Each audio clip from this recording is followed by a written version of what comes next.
Hola, buenas tardes. Buenas tardes.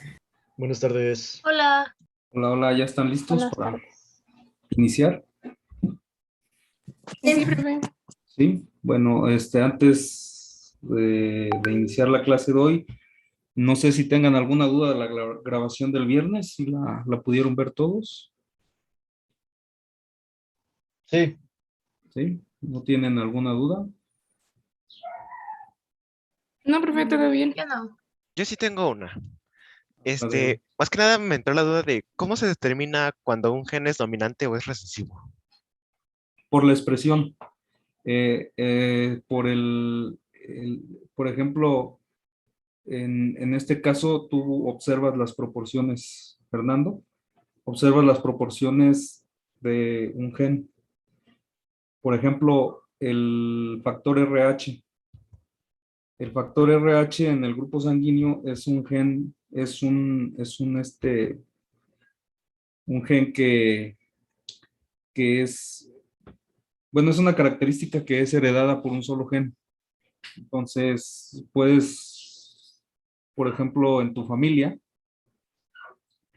independientemente del tipo sanguíneo, cuántos tienen el grupo RH positivo y cuántos tienen el grupo RH negativo, de los que tú conozcas.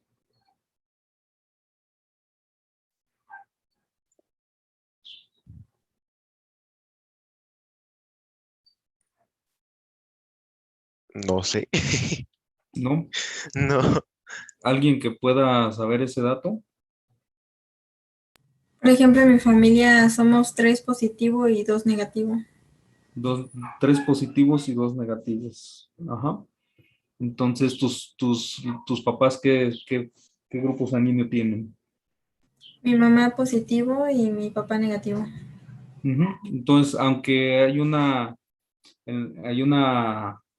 estimación de pocos hijos, el alelo dominante se expresa con mayor frecuencia en la población y el alelo recesivo se expresa con menor frecuencia, solamente cuando se da la condición de homocigosis se puede expresar. Entonces, si ustedes hacen este tipo de trabajos con genealogías, el genotipo dominante es aquel que se puede expresar con mayor frecuencia. Por ejemplo, si tú quieres saber una línea, un alelo que es, si es dominante o recesivo, lo que tienes que hacer es una cruza de dos líneas puras. Y entonces la característica que se expresa en la F1 o en la primera generación filial, esa es la característica dominante. Entonces, por ejemplo, si tú dices, yo quiero saber si el color del grano de maíz morado es dominante sobre el blanco. Entonces, lo que haces es cruzar una línea pura de maíz morado con una línea pura de maíz blanco.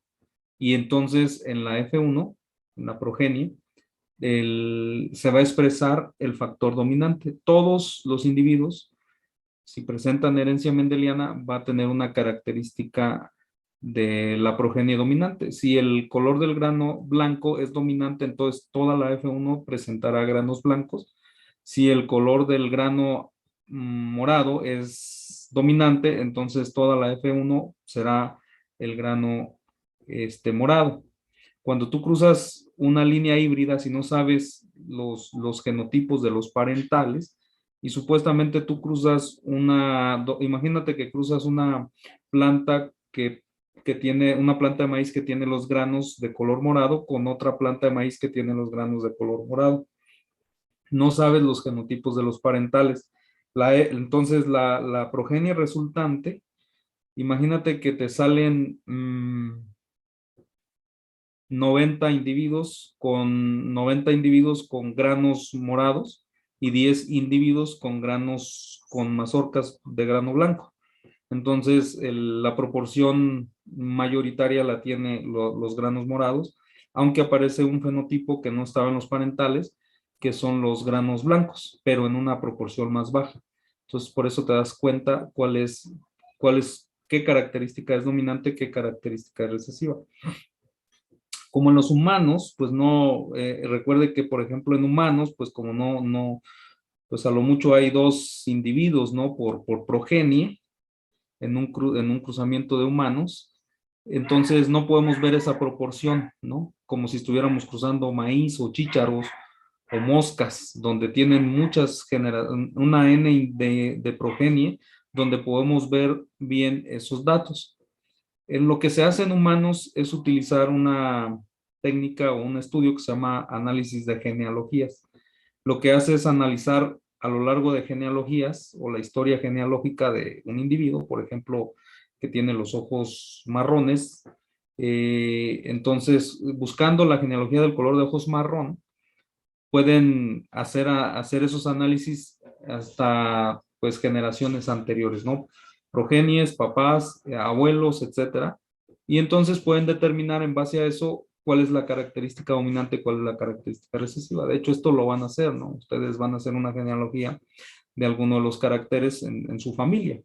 Y ustedes van a tener que determinar cuál es el fenotipo, el dominante, cuál es recesivo y algunas otras cuestiones. Pero no sé si queda claro con esta breve explicación, Fernando. Sí, sí, me quedó claro. Muchas gracias. Ok, pero eso lo vamos a ver más adelante, no te preocupes con más ejemplos. ¿Alguna otra duda? ¿No? ¿Todo bien? Sí, Mónica. Bueno, ahorita ya que estamos en eso de los genes recesivo y dominante, tal vez sea algo, una tontería, pero me acuerdo que en el libro de secundaria de biología venía algo sobre cruzar las manos y que si el pulgar derecho quedaba arriba era un gen recesivo y si quedaba el izquierdo dominante, pero no me acuerdo muy bien a qué gen se refería o qué con eso, sí tenía algo que ver. No sé si sabrá algo al respecto.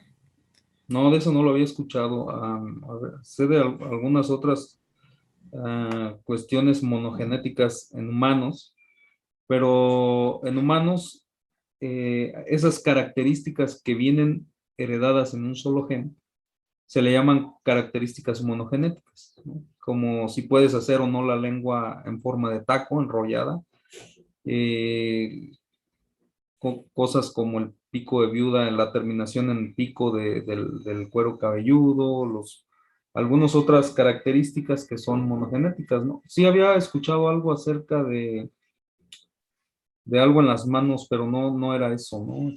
Son otras características, pero sí seguramente ciertas características como ese tipo que mencionas, pues pueden ser herencia de un solo gen, ¿no? Por ejemplo, ¿cuántos de aquí pueden enrollar la lengua? Ajá.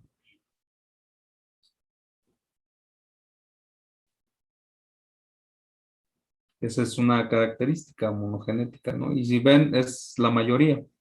Entonces es una característica dominante. Entonces, en base a esas observaciones, nosotros podríamos hacer predicciones acerca de herencia, de la forma de la herencia de los genes. En humanos se utilizan mucho las genealogías, sobre todo cuando no puedes evaluar o no pueden evaluar progenies, necesitamos forzosamente de análisis genealógicos, ¿no? Y entonces ahora pues tienen que conocer la herencia de la familia. Y bueno, cuando lleguemos a alelos múltiples, seguramente haremos una genealogía de los tipos sanguíneos y de los factores RH, que son 2 características o 2 tipos de herencia diferentes, mezclados en una sola composición en la sangre de la producción de estas glicoproteínas, ¿no? Tanto los factores RH, que es herencia de un solo gen, como el tipo sanguíneo ABO. Recuerden que hay diferentes tipos sanguíneos. Está el tipo sanguíneo MN, que es un factor codominante. Está el tipo sanguíneo ABO, que es un factor de alelos múltiples, ¿no? Tenemos 3 alelos que codifican o que están influenciando en la misma característica, el alelo A, el alelo B y el alelo O. Y bioquímicamente, pues tiene también sus implicaciones, ¿no? Entonces, estos factores lo podemos observar a través de las genealogías. Y resulta que hay un patrón de distribución de estos alelos múltiples bastante marcado en el mundo, ¿no? Siendo los anglosajones los que presentan tipos sanguíneos A, la región africana presenta tipos B, y bueno, en la región de las Américas pues hay mayor producción de incidencia del tipo sanguíneo del grupo O. Entonces, eso son patrones geográficos muy bien determinados en estos patrones genéticos. Y todo eso pues lo podemos hacer con inferencias en líneas de tiempo, en genealogías, etcétera, etcétera. Sobre todo si conocemos bien la genealogía de nuestras familias, ¿no? Así es que vayan pensando bien en sus familias porque pues seguramente utilizaremos esta información para hacer algunas aproximaciones de algunos caracteres y su herencia. No sé si hay algún otro comentario, alguna otra duda.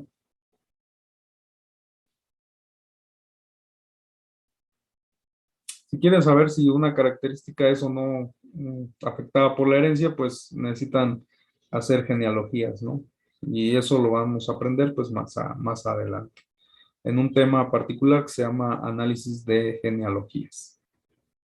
Bien, entonces, si no hay más, vamos a continuar con el tema de hoy. Voy a compartirles la pantalla.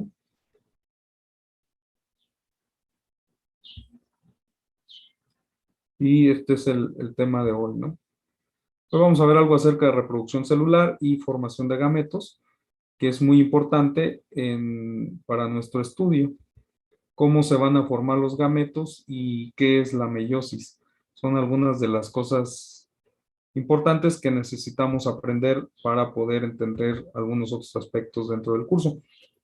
Entonces, si tienen alguna duda, pues pueden levantar su mano o pueden interrumpir para poder compartir esa duda, ¿no?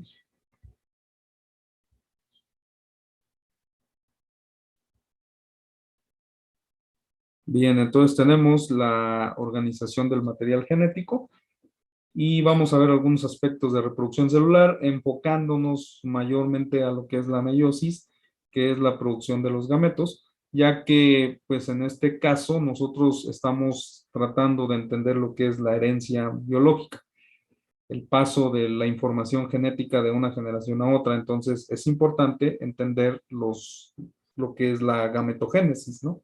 O la producción de gametos, que pues también es muy diversa en el mundo biológico, como pues todo es diverso en biología, ¿no? Y entonces nosotros pues primero vamos a entender cómo se organiza el material genético y seguramente esto lo han visto como parte introductoria en muchas de sus clases de esta línea del área de biología celular y molecular, donde tenemos pues la célula y la célula pues nos lleva a pensar como la unidad básica del funcionamiento de la vida, ¿no? Como la base, ¿no? de la vida. Y entonces nosotros estamos entendiendo que la célula particularmente ha evolucionado de la célula procariota, que pues en sus clases de microbiología ustedes vieron que procariotas es pronúcleo, ¿no? Antes del núcleo. Realmente la célula procariota no tiene una estructura llamada el núcleo. El núcleo viene a ser una evolución, una forma evolutiva de proteger el material genético de la célula eucariota, ¿no? Y entonces la célula eucariota la vamos a dividir en célula vegetal y célula animal, que esto es, pues desde los libros de secundaria, pues no lo enseñan. ¿Cuál es la característica? Bueno, aquí tenemos en esta célula procariota, tenemos lo que llamamos un solo cromosoma y es donde está el material genético. Mucha gente o muchos estudiantes o muchos de nosotros pudiéramos pensar que las bacterias son muy simples, pero pues realmente pueden cumplir funciones muy complejas, inclusive llegar a causar grandes daños o grandes epidemias en organismos superiores, ¿no? Como los humanos o como otros mamíferos. Entonces, las bacterias no presentan un núcleo, por lo tanto tienen su material genético dispuesto en el citoplasma, en un solo cromosoma, y su principal división celular, pues es por división celular, reproducción asexual. Nosotros vamos a ver variantes en la reproducción asexual. En la reproducción asexual nosotros estamos hablando o asociando a clonas, ¿no? Quiere decir que organismos que preceden de otros organismos idénticos con la misma información. Y eso es lo que hace, por ejemplo, la mitosis. La mitosis es la generación de células con la misma información genética de sus células parentales, ¿no? Y entonces nosotros estamos hablando, por ejemplo, si nos hacemos un corte en la piel, rápidamente empieza a cicatrizar, ¿no? Lo que llamamos la cicatrización, pues eso simplemente es la producción de nuevas células, pero que tienen la misma información genética que las células anteriores. No hay ninguna variación.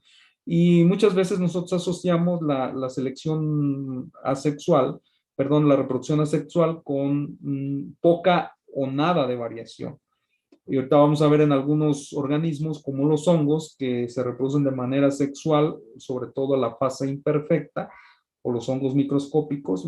Los hongos son muy complejos y muy bonitos en la cuestión reproducción, pero pues también tenemos variantes de ese ciclo, ¿no? Y podríamos decir que las bacterias, ¿dónde está su variabilidad? Si su reproducción principalmente es por fisión binaria, bueno, también existen mecanismos de recombinación genética en bacterias, ¿no? O sea, cuando hablamos de recombinación es la asociación de dos materiales genéticos distintos para formar un nuevo material genético, si lo podemos hablar de esa manera. El núcleo celular, la evolución de la célula hacia un núcleo celular, pues fue para dar una mayor estabilidad, una mayor protección a la molécula de la información genética, que ahora nosotros sabemos que es el ADN, ¿no?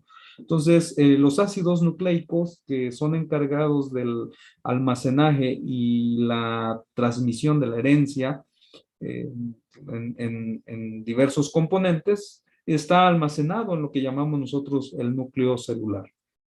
Sin embargo, en la célula eucariota, por simbiosis, una de las teorías más conocidas al respecto, pues es la teoría de endosimbiosis de Lynn-Margulis, ¿no?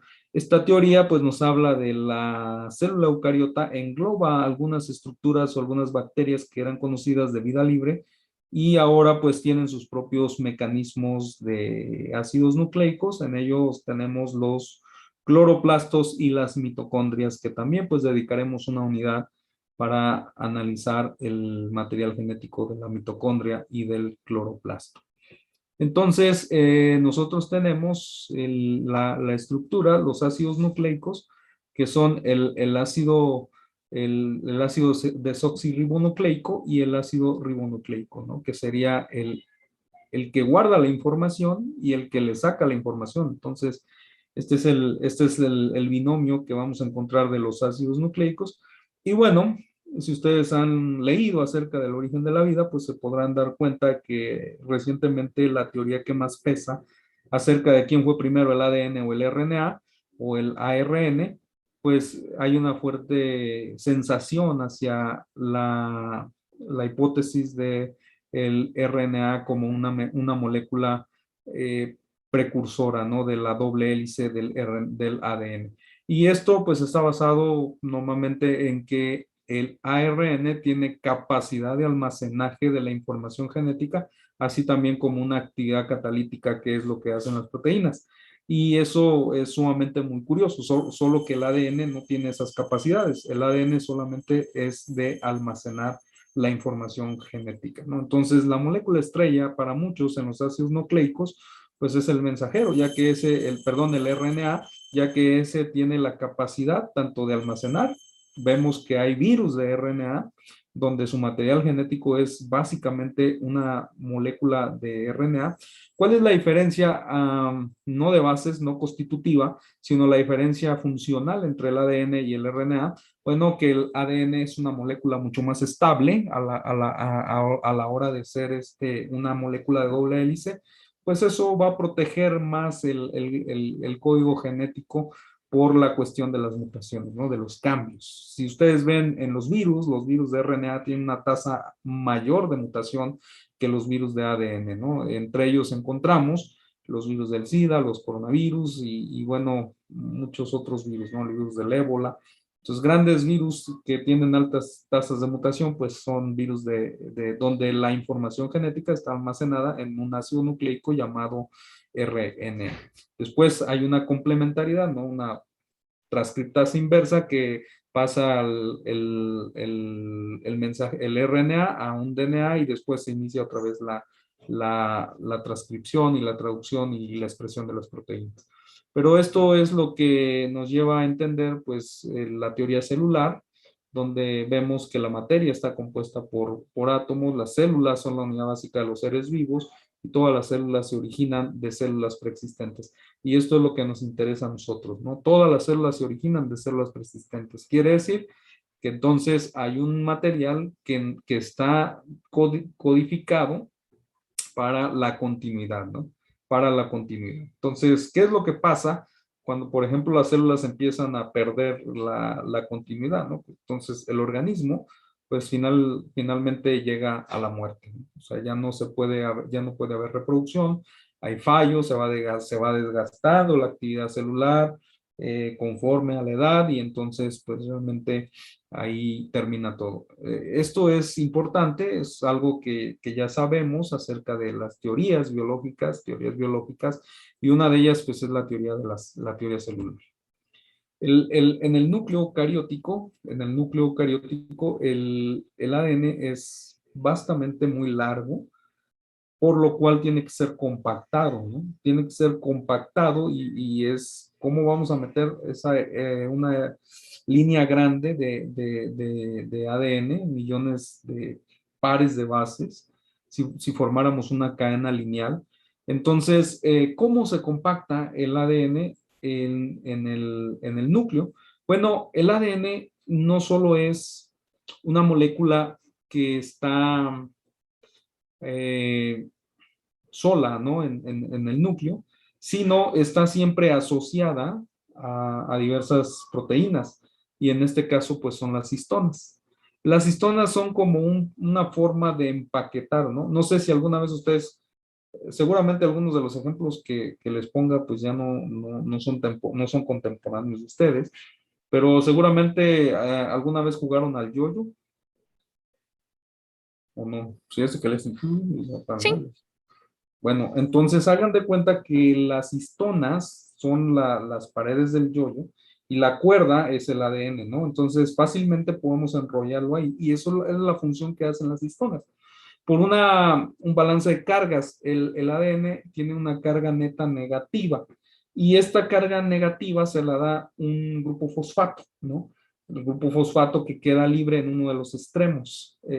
Recuerde que el ADN es una molécula doble. Entonces, las histonas tienen cargas positivas y hay una asociación entre las histonas. Aquí es donde se va observando cómo se va empaquetando el ADN, ¿no? Entonces, cuando nosotros vemos la célula, también recuerden el ciclo celular, que seguramente ya lo vieron en molecular. El ciclo celular, pues, consta de diferentes fases, ¿no? Y a todo lo que nosotros llamamos la interfase, el ADN no va a estar en los cromosomas como nosotros lo vemos, ¿no? Como lo vemos en una metafase, por ejemplo. Y quiere decir que va a ser una cadena lineal enrollada o simplemente está enrollada, asociada a las histonas, y esto es lo que nosotros llamamos la cromatina. La cromatina es la asociación de las proteínas, en este caso de las proteínas histonas, y su ácido nucleico, en este caso, el ADN, ¿no? Y entonces hay diferentes niveles de organización dentro del ADN y la mayor forma, la mayor estructura que nosotros podemos ver en la asociación del empaquetamiento del ADN son los cromosomas. Un cromosoma es una asociación de genes constitutivos que están alineados, ¿no? En una sola cadena de ADN. Y bueno, ya que veamos cromosomas, vamos a ver un poco acerca de sus estructuras, pero estos cromosomas son o se pueden ver en la división celular, tanto el mitosis como el meiosis, ¿no? Y lo vemos en la condensación de los cromosomas en la metafase. Entonces, esto es lo que se hace para la hora de dividir el ADN, ¿no? Y esta estructura, grábensela bien porque la vamos a ver en expresión de genes, que no toda la cromatina tiene la misma capacidad de expresión, porque la cromatina se va a dividir en dos epigenéticamente hablando, o sea, esto es una rama de la epigenética, donde la epigenética realmente está enfocada en el estudio de la cromatina, y la vamos a dividir en eucromatina y heterocromatina, ¿no? La eucromatina y la heterocromatina diferencian por los niveles de expresión. Una es más compacta y otra es más laxa. Una se da la expresión, una promueve la expresión y la otra no promueve la expresión de los genes. Pero hay otra cosa que en la hora de la replicación del ADN, sobre todo en la fase de síntesis, en la fase de síntesis lo que hace en el ciclo celular es duplicarse.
Sí, ¿no? Porque no tiene oxígeno.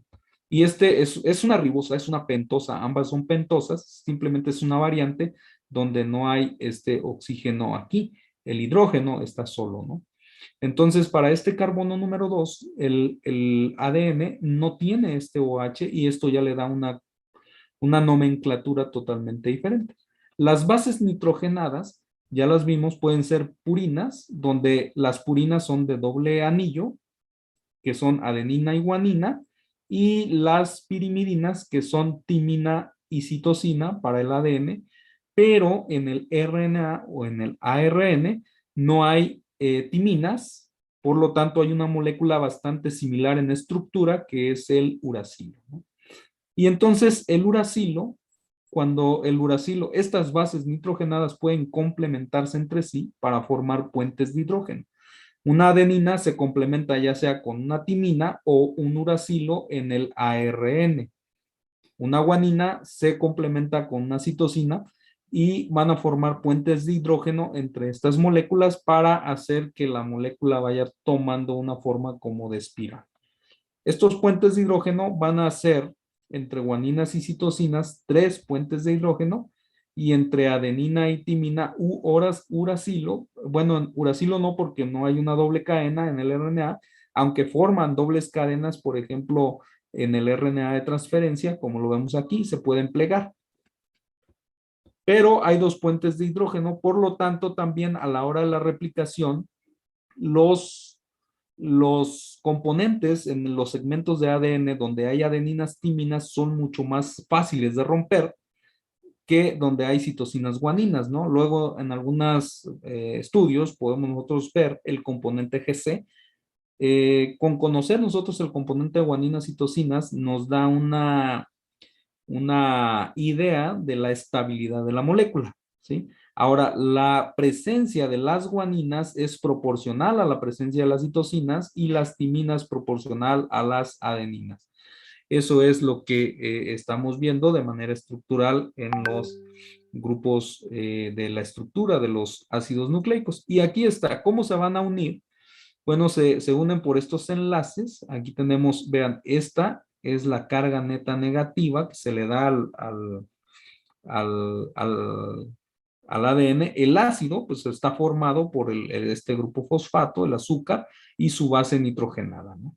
Se une otra vez en un enlace con este O que queda aquí y se van uniendo otros grupos fosfatos. Entonces, los grupos fosfatos son los esqueletos o el esqueleto más bien de la molécula.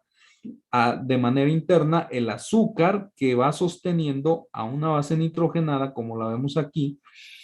Entonces esto queda de manera interna y esta base nitrogenada se va a unir con la base complementaria para empezar a formar la estructura de la doble hélice como lo describieron Watson y Cribb en su momento, ¿no? Entonces, esto es lo que hay en cuanto a la estructura del ADN, bueno, específicamente de los ácidos nucleicos, ¿no? ¿Alguna duda hasta aquí? No. ¿No? No, profe. Bueno, entonces continuamos.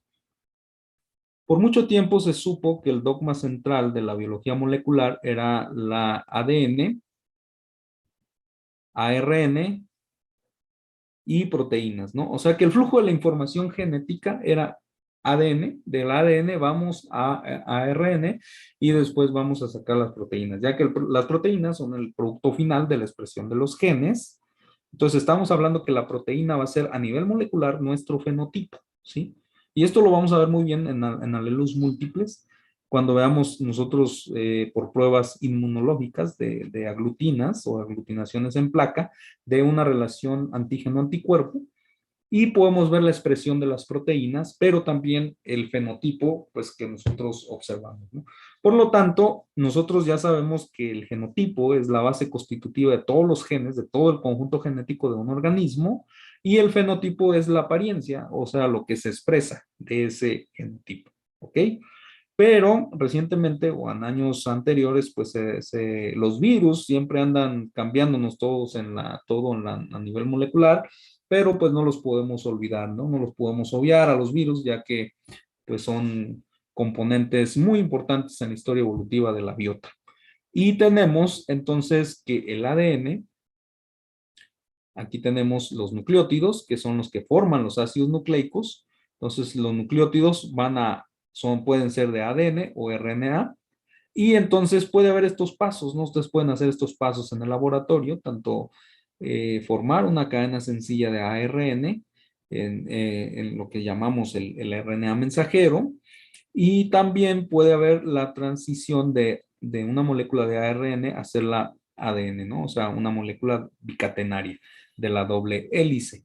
pero nunca va de ADN a transcripción. Eso sí, no va de ADN a transcripción, ¿no? Siempre tiene que, este es como el pivote, ¿no? Es la cintura del equipo. Entonces, prácticamente muchos años la molécula estrella, el que se lleva el crédito es el ADN, ¿no? Pero el ADN, pues solamente es, su función es muy bueno almacenando, ¿no? Es muy bueno almacenando.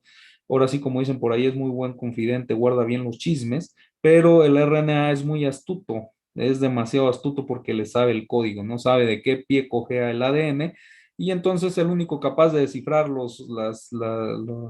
el mensaje o las indirectas que avienta el ADN, ¿no?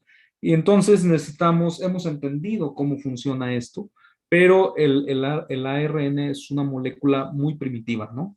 Muy primitiva. Quien ha tenido oportunidad de escuchar algunas pláticas acerca del origen de la vida, pues saben que la molécula ha cambiado todo esto de Oparin, ¿no? De Oparin, ha cambiado mucho la visión de la sopa primitiva, ¿no? Como lo decía Oparin, y el ARN es tan antiguo como el mismo surgimiento de los organismos, ¿no? En este caso, pues, los organismos muy similares a lo que ahora conocemos como las cianobacterias o las algas verdiazules, y habla porque tiene la capacidad de almacenar la información genética, pero también tiene la capacidad catalítica, que es la capacidad catalítica es la capacidad que tienen las proteínas. O sea, este tipo sabe hacer lo que hace el ADN y sabe hacer lo que hacen las proteínas, ¿no? Entonces, prácticamente es un genio el ARN, ¿no? Entonces, el ARN es muy inestable, eso sí, es muy llorón y se degrada fácilmente. Entonces, si le empiezan a hacer bullying por ahí medio, un ambiente hostil, pues prácticamente no juega ya más en el equipo, ¿no? Y si ustedes han hecho alguna vez extracciones de ADN, pues seguramente el ADN lo pueden dejar hasta ahí en el sol y no le pasa absolutamente nada, ¿no? Bueno, en tiempo sí se degrada. De hecho, lo pueden tener con fenol y un poco de fenol que se les va en las extracciones fenol cloroformo y absolutamente, pues ahí está, ¿no? Pero el RNA no, es muy, muy quisquilloso. Desde hecho, desde la toma de muestra, ¿no? Tienes muy inestable en ese sentido y la brillantez del ADN, pues es muy resistente al bullying, ¿no? Entendemos por el bullying la acción ambiental. Es muy resistente a cuestiones y cambios ambientales el ADN, ¿no? Entonces, es una dupla perfecta, es una dupla bastante buena y junto con la expresión de las proteínas. Entonces, este es el dogma central de la biología molecular. No quiere decir que esto no vaya a cambiar, no vayan a salir por ahí los virus. Recuerde que era ADN, RNA, proteínas, ¿no? Y entonces, recuerda que había una línea de pensamiento donde decía ADN es igual a proteínas. Quiere decir que el contenido de ADN era igual a las proteínas que tenía un organismo. Y seguramente esto, cuando se terminó el primer borrador del genoma humano, pues se dieron cuenta que no era así. Tan solo están por ahí identificados 22,000 genes que codifican proteínas contra las millones de pares de bases que hay. Entonces, no solamente era la premisa, era un gen, una enzima, ¿no? Un gen, una proteína, y después se dieron cuenta que no, que era un gen, un polipéptido, porque hay proteínas que están ensambladas por diferentes polipéptidos, ¿no? Como la ribosa 5-fosfato carboxilasa, que está implicada en la fotosíntesis, en el ciclo de Calvin, muy importante. Está ensamblada por 8 subunidades, ¿no? 5 de ellas se codifican en el núcleo y las restantes, 3 restantes, se codifican en el cloroplasto. Entonces estamos viendo y cada uno es un gen y eso va a ser importante porque hay interacción genética entre esos genes que me van a modelar los fenotipos, ¿no? Entonces debemos tener muy, muy, muy bien entendido esto. Entonces ARN, transcripción, ¿qué quiere decir? Que copia el mensaje, este es muy copión, copia el mensaje. Realmente los maestros deberían de estar muy, muy alerta contra estudiantes, ¿verdad? Tipo RNA, que les gusta pues bastante el copiado en los exámenes, todo eso. Entonces copia y además es bueno, ¿no? Es bueno copiando y hace la traducción, pero antes se creía que era directamente a proteínas, pero ahora sabemos que no. pueden codificar productos no proteicos, ¿no? Como el P53, tan importante en el cáncer, ¿no? En el ciclo celular. Es un factor transcripcional. Entonces, estamos hablando que no solamente puede codificar el RNA, proteínas, sino productos no proteicos. Y entonces estamos viendo que el mundo de RNA está descubriendo bastantes cosas como ahora en la epigenética, ¿no? Los microRNAs y los RNAs de interferencia que participan en la regulación de la expresión de los genes. Entonces este es el dogma central, es bastante variado, bastantes cosas que se pueden hacer en este tipo de cosas, ¿no? Y bueno, este es los dominios basados en las relaciones filogenéticas de estructuras genéticas. Tenemos tres grandes grupos, ¿no? Las bacterias, las arqueas y las eucarias. Y resulta que las eucarias pues, están más relacionadas con las arqueas que con las propias bacterias, ¿no? Y bueno, ustedes han oído hablar de este arbolito en toda la vida, ¿no? Los dominios. Entonces, díganme los productos genéticos con los cuales están hechos estos análisis. ¿Saben algo al respecto? ¿Qué genes utilizan para hacer estos análisis? ¿O qué genes se les ocurriría? Primero, un gen que sea consistente en todo esto, ¿no? Quizá que tenga que ver con la formación de membranas. Formación de membranas, bueno, no necesariamente. ¿Alguno en particular? ¿No? ¿Algunos otros? Tienen que ver con ADN, ¿no? Con procesos biológicos vitales. A ver, les voy a dar una pista. ¿Ustedes saben cuál es la acción de los antibióticos? O sea, un antibiótico cuando se aplica, cuál es el propósito del antibiótico para matar la bacteria? O sea, ¿qué proceso biológico frena?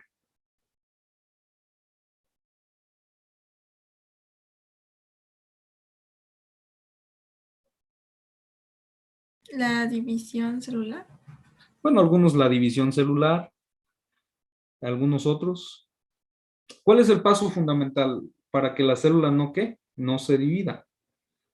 ¿Cuáles son las proteínas o las enzimas implicadas en la replicación del ADN? Empiezan con P. Polimerasas. Las polimerasas son muy importantes, ¿no? Entonces, estos análisis están realizados basados en genes que codifican para las polimerasas, tanto la la RNA polimerasa, que es sumamente vital, ¿no? O sea, prácticamente si aquí le ponemos algo importante, aquí es la RNA polimerasa, ¿no? Porque la RNA polimerasa es la que va a copiar. Ahora, todos estos organismos tienen RNAs polimerasas porque todos hacen ese paso, ¿no? Ese paso síntesis. Entonces, basados en cuestiones morfológicas, pues son otras clasificaciones, ¿no? Tenemos las clasificaciones de Whittaker, tenemos otro montón de clasificaciones por ahí, los 5 reinos, ¿no? Y algunos otros proponen 7 reinos, etcétera, pero basados molecularmente tenemos estos 3 dominios, los 3 dominios de la vida. Y bueno, acá aparece Luca, ¿no? Luca está por acá, el último ancestro común más reciente. Entonces, sí, claro, tendríamos que analizar. Ustedes pueden buscar algunos marcadores moleculares que sean consistentes en todo esto. Y bueno, todos estos organismos tienen RNAs polimerasas o las famosas polimerasas, que son genes muy, muy conservados, sumamente conservados en la evolución de la vida, porque de ello pues depende, ¿no? Que se dé la continuidad de la vida. Sí, Mónica. Entonces, los genes se llamarían como, bueno, que sí, que codifican para las polimerasas. Son genes que codifican para las polimerasas, ¿no? Ok. Hay bastantes genes, ¿no? Sus nomenclaturas científicas pues son números y letras, Ah, ok. pero mejor conocidos como los genes de las polimerasas. Esto ustedes van a ir aprendiendo nomenclatura genética también, donde pues van a ver el nombre de los genes, etcétera, etcétera. Pero así los conocen en el barrio, ¿no? Los conocen como los genes que codifican para las ARNA polimerasas. Y no solo eso, sino también para las ADNA polimerasa, que son muy importantes tanto en la replicación como en la transcripción del material genético. ¿Sí? ¿Alguna duda hasta aquí? Podemos buscar genes de membrana, pero al último, como decías, Fer, pero al último tendríamos que ver que sea algo consistente, ¿no? Y también lidiar con homologías, homoplasias, paralogías, cosas que ustedes van a ir entendiendo cuando lleven sistemática, ¿no? O sea que pues realmente no todos los organismos, no todos los genes tienen una derivación de un ancestro en común, sino hay genes, sobre todo en plantas, que son duplicados o existen paralogías, ¿no? Entonces, todo eso pues hay que tener también pues bastante cuidado. ¿Y hasta aquí hay alguna duda? ¿No?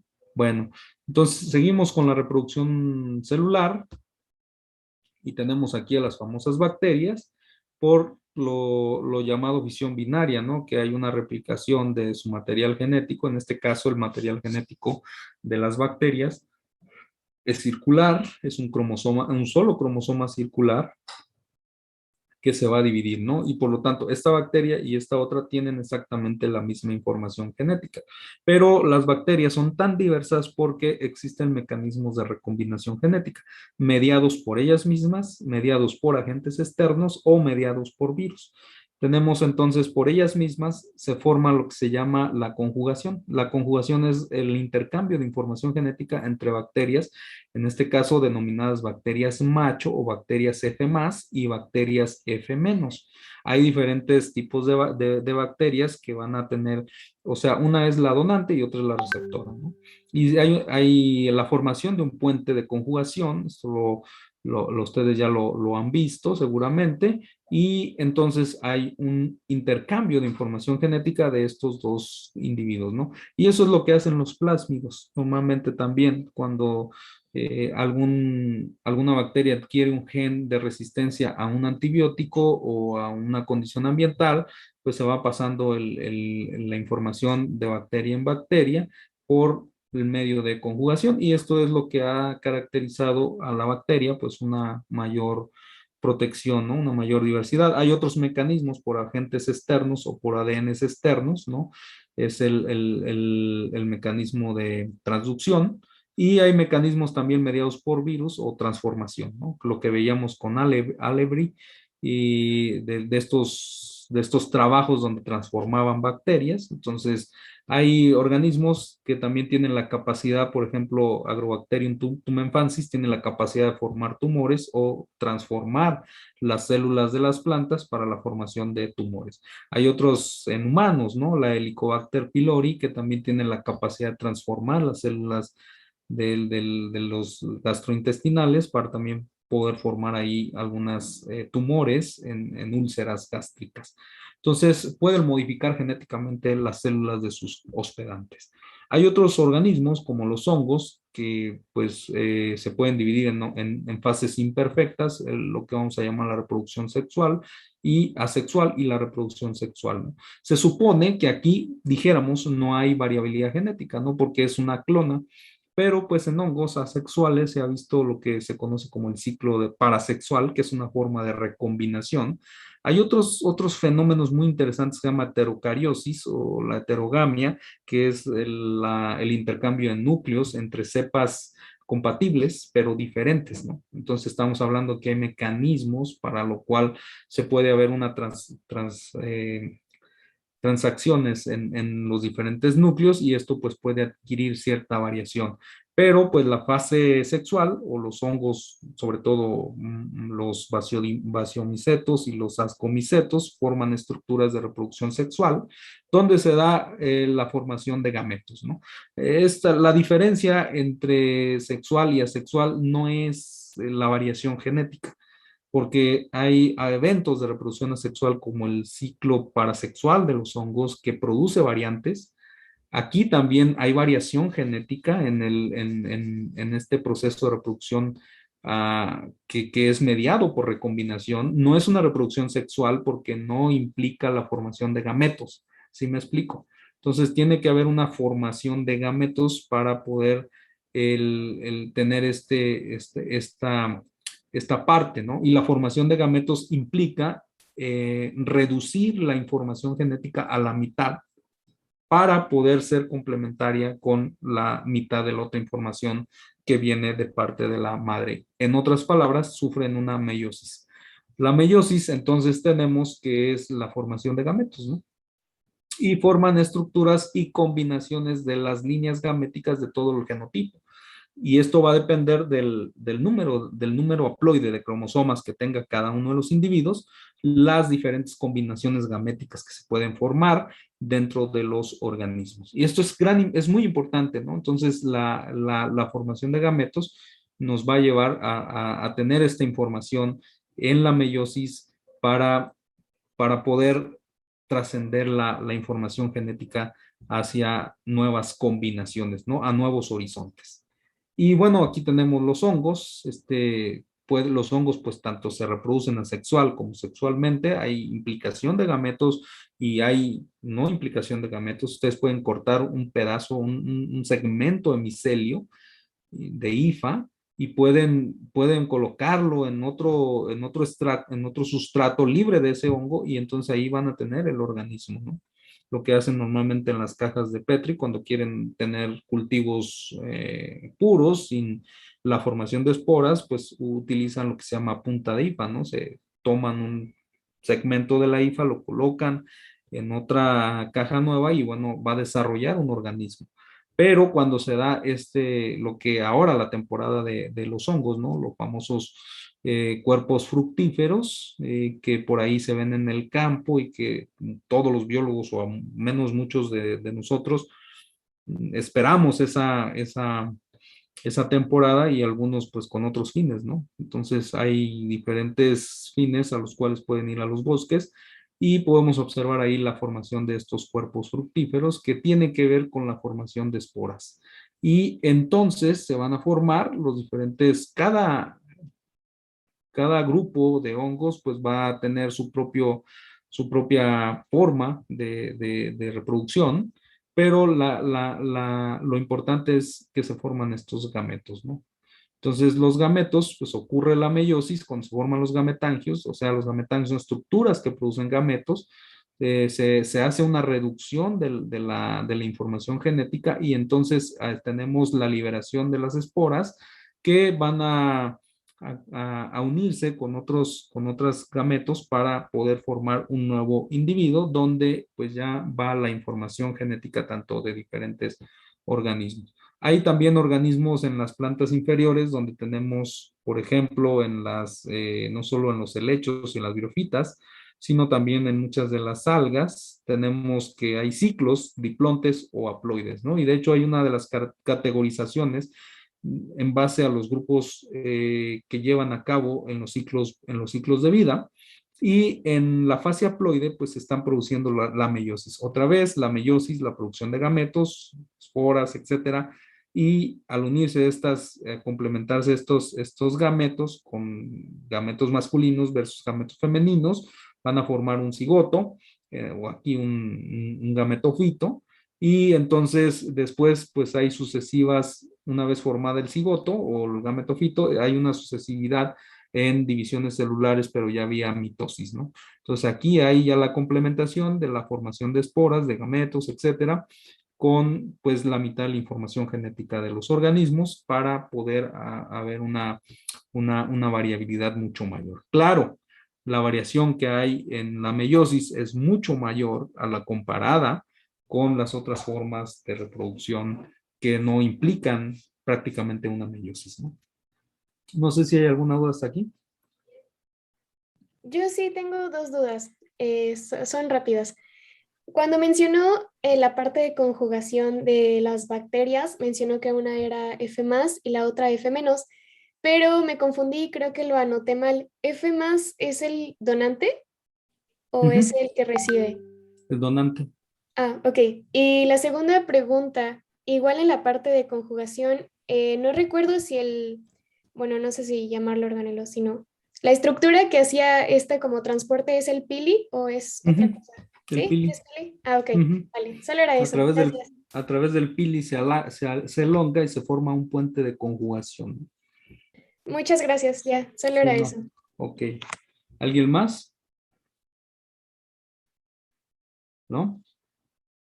Bueno, pues ahí estamos. Esto seguramente lo vieron o lo van a ver más profundo en hongos, cuando vean helechos, musgos, etcétera, pteridofitas, etcétera, también en pinos, en angiospermas, gimnospermas, van a ver bastante acerca de los ciclos, ¿no? En algas, no se diga cuando ven algas, tanto micros como macros, se observan estas, lo que le llaman, no sé, no recuerdo el término, parece que es alternancia de generaciones, ¿no?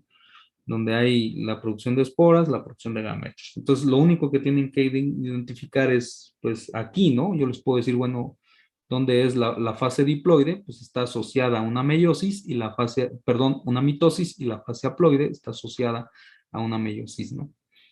Inicia con la meiosis.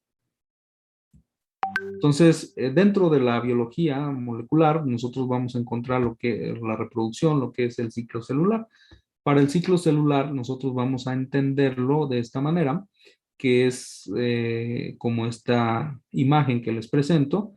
El ciclo celular no solamente es la división celular, ¿no? O sea, sino implica, este es cuando la célula entra a dividirse, pero el resto del tiempo la célula permanece en interfase, ¿no? Hay mecanismos químicos, bioquímicos, ambientales, fisiológicos que inducen a la célula a que se reproduzca. Pero ahí no vamos a ahondar tanto en la regulación del ciclo celular, ya que también hay genes implicados en esa regulación, pero tenemos a grandes rasgos la fase G1, la fase S, la fase G2 y la fase M, ¿no? Que puede ser mitosis o puede ser meiosis. Cuando la célula no está en mitosis ni está en meiosis, la célula está en interfase, por lo tanto, quiere decir que la célula está pasando por algunas de estas fases en interfase. Quiero señalar la fase S, que es la fase de síntesis. Por ejemplo, en humanos, cuando hablemos de genoma haploide, vamos a hablar de la mitad de la información genética, ¿sí? O sea, porque ves que en los libros va a aparecer tantos gametos o tanto ADN o tantas pares de bases por gameto haploide. Entonces, entendemos que es pues 23 cromosomas en el humano, ¿no? Y la fase diploide o el pool genético pues son 46, ¿no? ¿Estamos? Son 22 autosomas y el sexual. Entonces, en la fase S lo que hace es duplicarse o replicarse todo el material genético. Si un organismo diploide, 23N estamos hablando del estado haploide, de la condición haploide, o sea, 23 cromosomas haploides. Entonces, pues, si es 2N, estaríamos hablando que tiene 46 cromosomas, ¿no? Si es 3N, estaríamos hablando que tiene otro componente haploide más, otros 23 más, ¿no? Y si es tetraploide, estaríamos hablando que es 92. ¿92? Sí, 92. Entonces, estamos hablando de que en esta fase, todo el material genético se replica o se duplica. Entonces, en lugar de tener lo que llamamos nosotros 46 cromosomas, va a tener el doble, va a tener 92, porque es la replicación del ADN, ¿no? O sea, se duplica todo el material genético. Más adelante vamos a ver cómo se duplica, ya que en bacterias es muy diferente a eucariotes. Como las bacterias tienen un ADN circular, entonces se duplica de manera lineal, así circular, ¿no? Tiene un origen de replicación y tiene un término de replicación, ¿no? Y ya vamos a ver cómo se dieron cuenta de todo esto, pero en organismos eucariotes que tienen genomas lineales o tienen cromosomas lineales, ¿cómo se va a replicar? Bueno, hay lo que se llama las horquillas de replicación que van a estar a lo largo de todos los cromosomas. Además, los cromosomas son bastante complejos, ¿no? Ya que las regiones limitantes o limitótrofes entre un cromosoma y otro, sí han viajado cuando, por ejemplo, a la entrada ahí cuando vienen de Guanajuato, ¿no? A Querétaro, dice, bienvenidos a Querétaro, o bienvenidos por donde vengan, entrando a Querétaro, dice bienvenidos a Querétaro. Entonces hay una zona donde dice aquí empieza el municipio de Querétaro. Pues lo mismo pasa con los cromosomas. Y estos espectaculares que están avisando dónde termina, inicia un cromosoma, pues son los telómeros. Los telómeros son secuencias repetitivas que están al final de los cromosomas y es lo que le da la identidad a cada uno de los cromosomas, con la zona limitante entre un cromosoma y otro. Entonces, cada uno de estos conjuntos genéticos tiene su forma de replicarse, ¿no? Su forma de estar en la fase de síntesis y tenemos entonces todo el material. Si tenemos un organismo como Drosophila melanogaster con 4 cromosomas, vamos a tener al final de la fase S 8 cromosomas, ¿no? Bien, aquí entre G y S y G2 hay el que le llaman checkpoint, ¿no? Un punto de control. Estos puntos de control son como la Guardia Nacional o los soldados o la policía, ¿no? Que siempre están revisando qué está pasando con las personas, sobre todo cuando hay por ahí operativos y todo esto. Bueno, pues aquí hay factores transcripcionales que sirven como puntos de controles, que es uno de ellos, el más conocido, es el P53.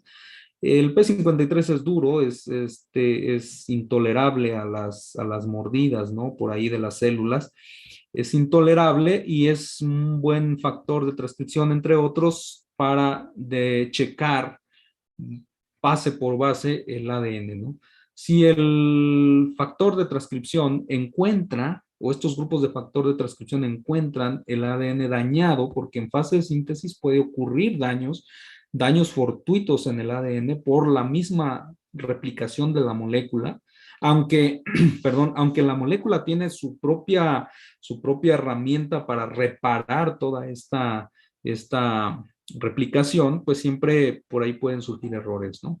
Y se ha visto una fuerte asociación entre las células que se dividen, que tienen alta capacidad de división celular, donde la P53 tiene o una baja expresión o hay una deficiencia bastante de ella, ¿no? Que son en las células tumorales, que se dividen a lo loco.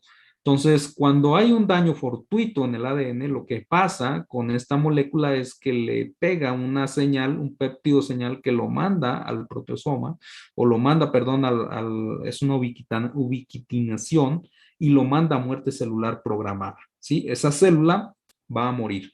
¿Por qué? Porque en su material genético está dañado y no va a permitir que ese material genético pase a la siguiente generación para ocurrir nuevos daños, ¿no? Entonces, después que se da todo esto en la interfase, todo este análisis tanto de las secuencias de la replicación del ADN, cuando la célula está lista, entra a división celular.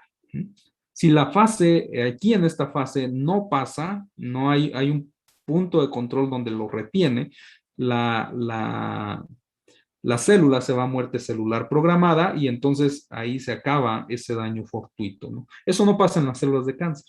Las células de cáncer, como tienen una baja expresión P53, por lo tanto, pues permite que la célula dañada con el material genético vaya a división celular y es por eso que los tumores son eso, un cúmulo de células reproduciéndose sin control. No hay quien le diga ya para, ¿no?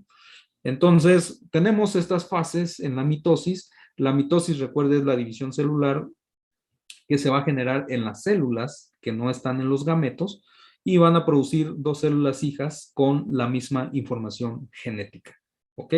Y las podemos dividir en profase, metafase, anafase y telofase. Cada una de estas fases, pues, podemos ver la interfase, que es cuando está la cromatina condensada. Vean, aquí está la cromatina. Está en interfase, los cromosomas están extendidos, están prácticamente enrollados en las histonas y desespirados en forma de lo que ya vimos, la cromatina.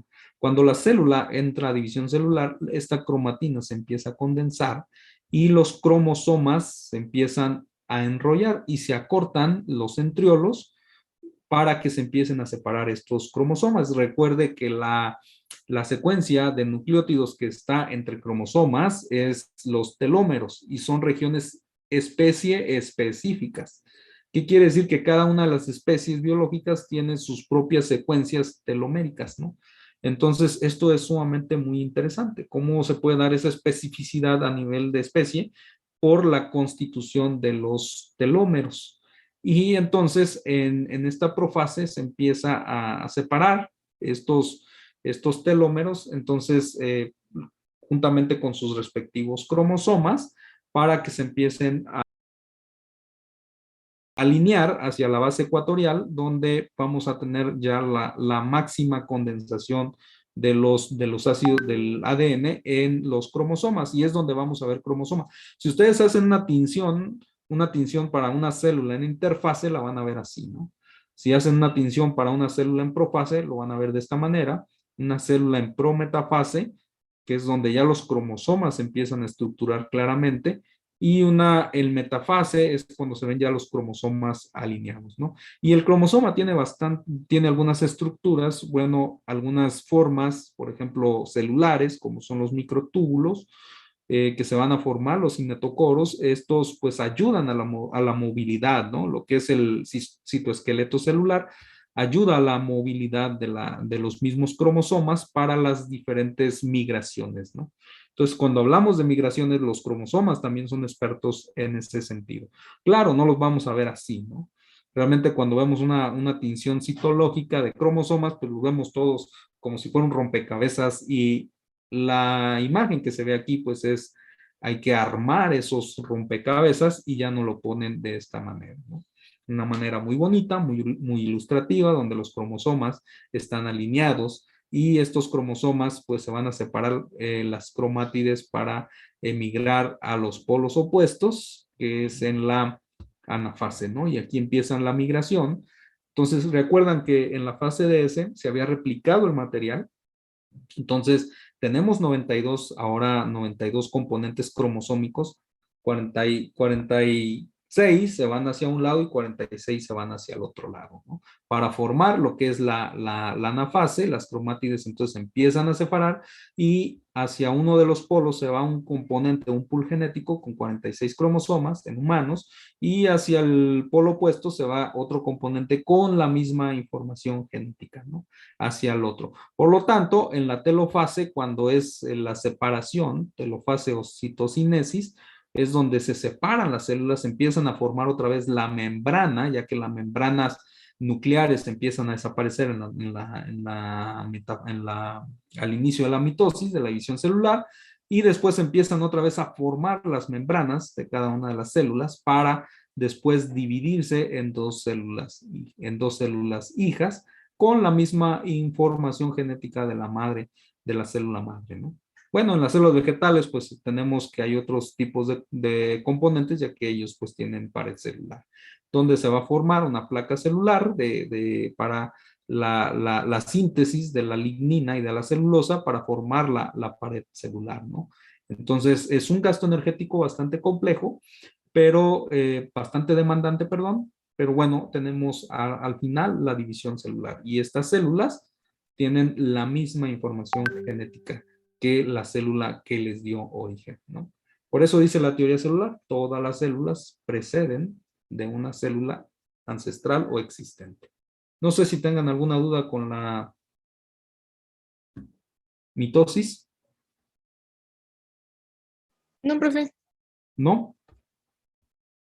Bueno, vamos a dar 5 minutos para que mediten esta información y empezar con meiosis, ¿no? Son la 1:13, a la 1:20 nos reunimos, o si quieren tomar un descanso, pararse. Entonces, para ahorita continuar con meiosis, ¿no? Para dar un tiempo. Entonces, 1:20, comenzamos con la siguiente presentación. Ok, profe, gracias. Gracias, profe. Ok, Nos vemos. gracias. Ok, gracias. Gracias.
Listo. ¿Ya están por acá otra vez o ya? Sí, Sí, ya. Bueno, vamos Sí. a... ¿No tienen alguna duda hasta aquí? No, profe. ¿Todo bien? Bueno, vamos a continuar. Mm,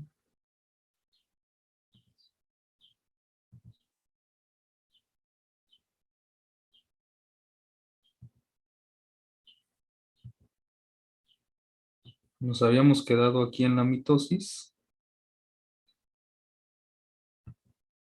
Entonces vamos a entrar a la otra división celular que es la meiosis. ¿Alguna vez han hecho ustedes estas prácticas de mitosis, meiosis? ¿En alguna Vemos otra algo materia? de mitosis.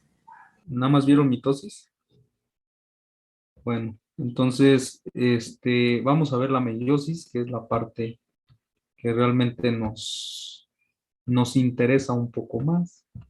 No quiere decir que la mitosis no sea importante, ¿no? Sino que es la que se encarga de todos los procesos de división celular post formación del cigoto, ¿no?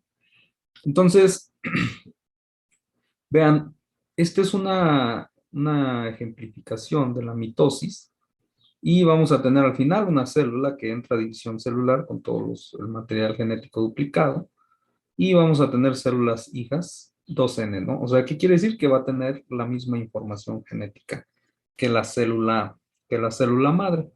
Entonces estamos hablando de una célula diploide, 2N igual a 4, es 4 cromosomas. Entonces tenemos aquí los 4 cromosomas especificados. Pero ¿qué pasa en la meiosis? Bueno, la meiosis en eucariotes es la base sustancial de la recombinación genética. Entonces, este es un aspecto muy importante en la variación, ¿sí? En la fuente de variación está dada por recombinación genética. Y esto es muy importante para el mantenimiento de la variabilidad, ¿no? Por ejemplo, ustedes véanse en una foto con su familia, aunque tienen rasgos muy similares, que los pueden identificar, pues siempre está la variación genética o la variación dentro de la misma familia, ¿no? Y todo esto se da porque, por ejemplo, en humanos, en cada evento reproductivo, como no traen, como dicen por ahí como los perros, ¿no? Los otros animales donde traen camadas, una considerable número de progenie, el humano no. Entonces, en cada uno de los eventos reproductivos que tenga el humano, se vuelve a meter todo el componente genético, todo el pool genético, y es otra vez las mismas probabilidades. Por eso, en humanos es más difícil poder evaluar progenies y por eso en humanos se evalúa genealogías, ¿no? No es como si cruzaran una mosquita, les va a producir un número grande de descendencia, que eso era una de las cosas importantes en el modelo genético, que los organismos implicados tuvieran una producción bastante alta de progenie para poder evaluar estos componentes genéticos, ¿no?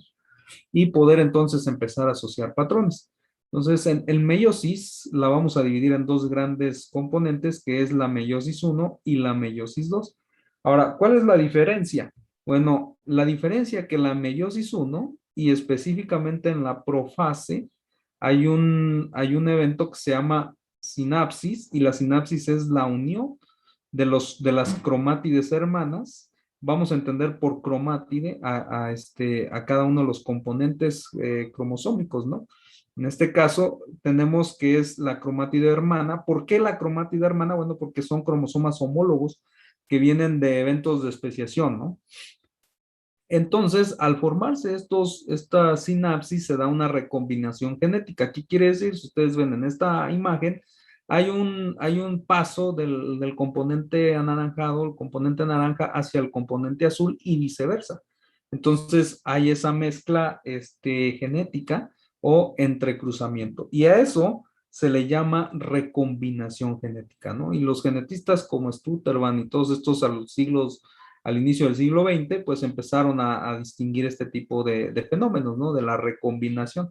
Ahora, nosotros podemos ver esta recombinación genética, la podemos ver a nivel de microscopio. Y ahorita, o sea, nosotros en el microscopio podemos ver cuántas células están presentando ese fenómeno de recombinación genética, morfológicamente haciendo una tinción de los mismos cromosomas. Y si nosotros podemos extrapolar esa proporción al número total de células, eso sí lo podemos hacer en humanos, porque estamos viendo cuál es la proporción de la producción de gametos que se están dando, por ejemplo, en la meiosis, ¿no? Entonces, eso sí se puede hacer de manera cuantificable. Después de esto, pues se forma, esto es en la profase 1, que es como la fase más resaltante dentro de la meiosis, donde se va a dar la recombinación genética. Y la profase 1 se ha dividido en diferentes fases de acuerdo al seguimiento que se le da a este tipo de evento de recombinación genética, ¿no? Primero hay un reconocimiento de los homólogos y después hay un entrecruzamiento entre ellos, ¿no? Es como cuando, pues hay le llaman también sobrecruzamiento, o sea, la secuencia de nucleótidos que tiene este fragmento de este brazo está acá, ¿no? Se pasa hacia la cromátide hermana y entonces hay un cambio, hay un intercambio. Esto es lo que va a pasar en la meiosis. ¿Qué quiere decir? Que cada vez que las células hacen meiosis, tanto el cromosoma de papá y el de mamá hacen lo que se llama una recombinación, un intercambio de secuencias de ADN y en ese cambio pues pueden intercambiar alelos o pueden intercambiar fragmentos de ADN que van a expresar otra proteína, ¿no? Y es por eso, pues, que se da esa variación genética o morfológica en los organismos. O sea, variación morfológica tiene que ver con todas estas cuestiones, ¿no? Y la meiosis 2 es una mitosis de la meiosis 1, ¿no? O sea, prácticamente en la meiosis 2 ocurre lo que ya hablamos en mitosis. Entonces, una de lo que debemos aprender a distinguir es en la recombinación genética, es la variación, ¿no? La variante. Entonces, con esto, pues también en los años de los 60, en la década de los 60 se dio a cabo el descubrimiento de este ADN recombinante, que quiere decir que podría recombinar con otros factores genéticos o con ADNs heteroplásmicos, o sea, componentes genéticos diferentes, y pues con eso pueden ahora surgir, ¿no? Las proteínas recombinantes, ingeniería genética o biotecnología.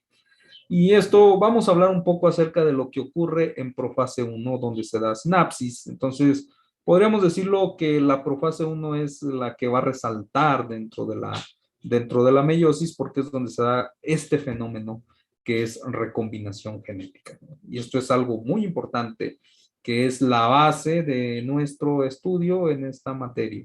Sí, vamos a ver todo a la luz de la recombinación genética, ¿ok?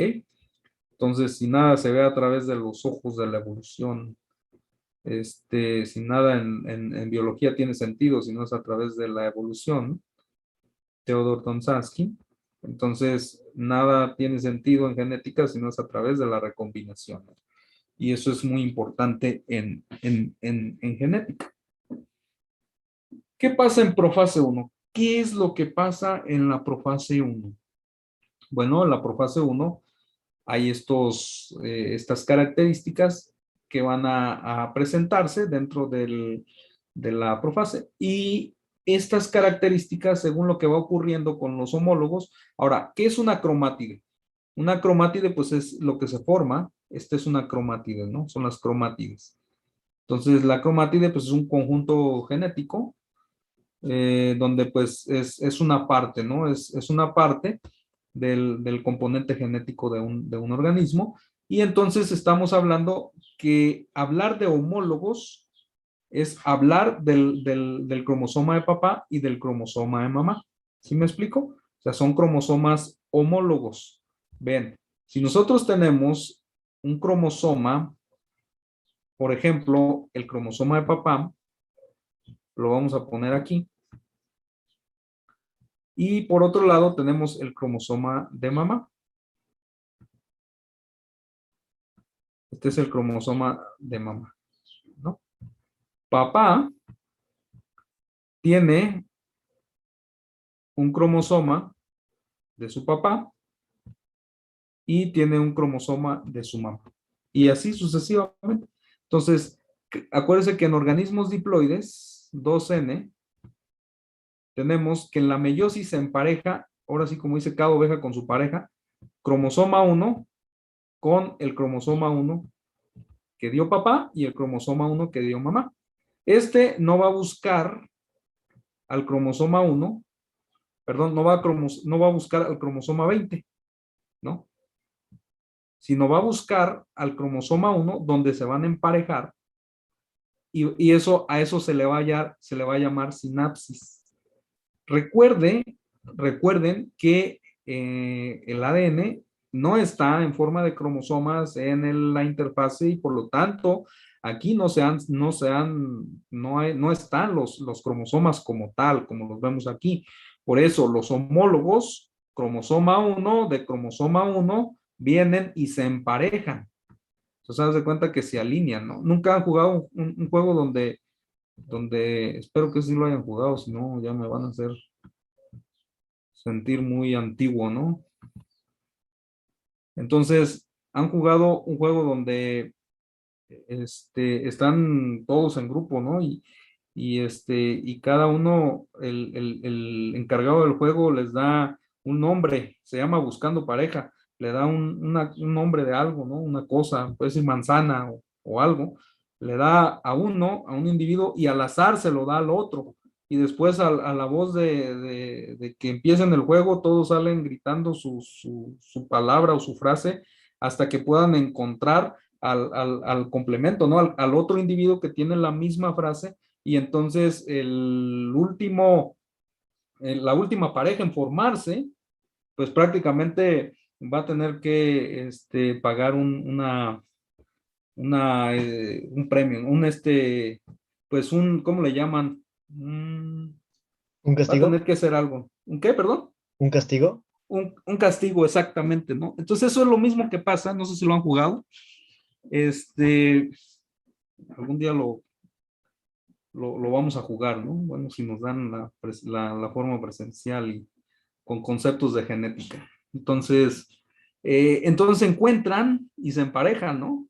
O sea, haz de cuenta que en una célula, no es que en la célula venga cromosoma 1 de papá, cromosoma, no, vienen todos como cuando sueltan un juego de esos de rompecabezas, pues, prácticamente todas las piezas están todos por ningún lado, ¿no?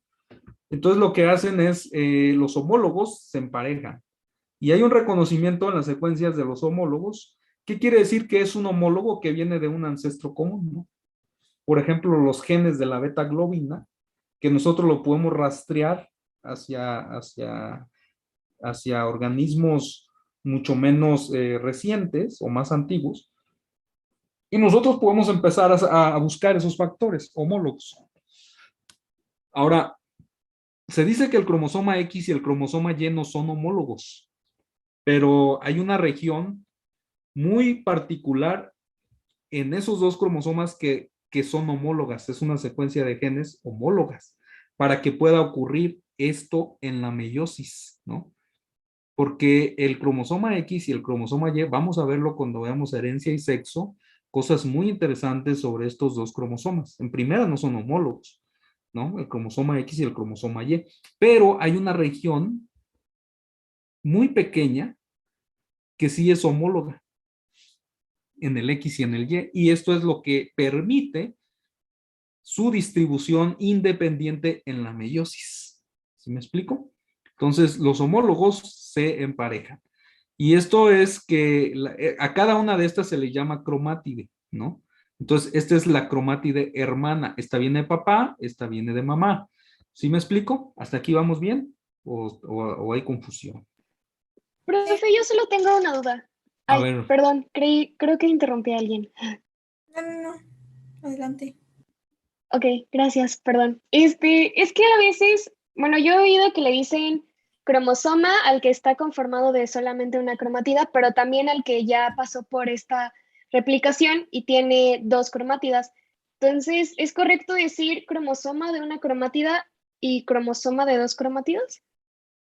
No, término correcto es cromosoma cuando tiene las dos cromátidas, ¿no? Y cada componente es una cromátida, o sea, ya independientemente si la quieres manejar de una sola, es una cromátida, ¿no? Una cromatida. Entonces, ese es el término. Ok, gracias. Sí.